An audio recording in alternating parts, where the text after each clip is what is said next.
This is one of the most frustrating losses that I have seen when it comes to the Texans.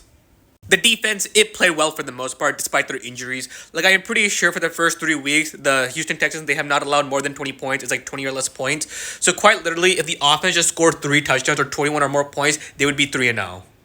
And what frustrates me the most is that the problems that we had last season are still here this season, and that has not been addressed. And if anything, there's some elements that got worse.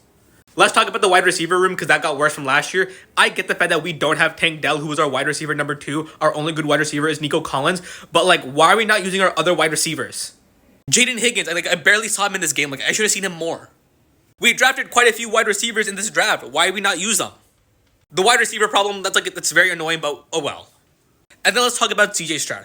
I still think CJ Stroud is a very good quarterback, and there are times where he makes really good throws. But it's also very clear that he has regressed compared to his rookie year.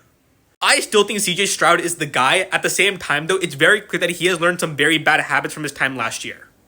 CJ, it's very clear that he's been rattled from seeing pressure, and he does not step up in the pocket even when he should.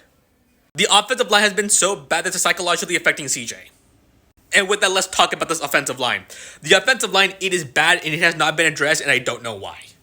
The problem with the offensive line is more than just the fact that, they can't protect the quarterback. It's also for the fact that they really cannot generate a good run game. One of the best ways to make your quarterback's life easier is to have a run game. That means the defense, they have to know whether they're going to run or whether they're going to pass. By limiting the run game, that means you're only forced to pass. And by only forcing to pass, you're going to get the quarterback hit. Anytime we run the ball, I rarely ever see a good gap for the running back to run through. Like, Joe Mixon is not going to solve this problem. This Texas team, it does have some very good stuff about them. The defense, it is phenomenal. Nico Collins, I would still say he's overall a very good wide receiver. I think he's a tier 1, tier 2 receiver, despite his problems. Last week against the Bucs, he had some very crucial drops, and this game he had a fumble that very much closed out the game for the Texans offense. CJ, I still think he has it in him. Yes, he is rattled, but he still does make some very good throws, and he does have some good scrambles. But this offensive line, it is just so bad, and I just don't like it. And then there is Nick Caley. Nick Caley, he has not had a very good outing in the first 3 weeks.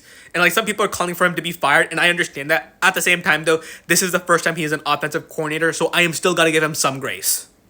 I'll still give him another week or 2 before I actually start calling quits on Nick Caley. But this is just very frustrating. It's just, the Texans are not even the best team in the AFC South. The Colts look better.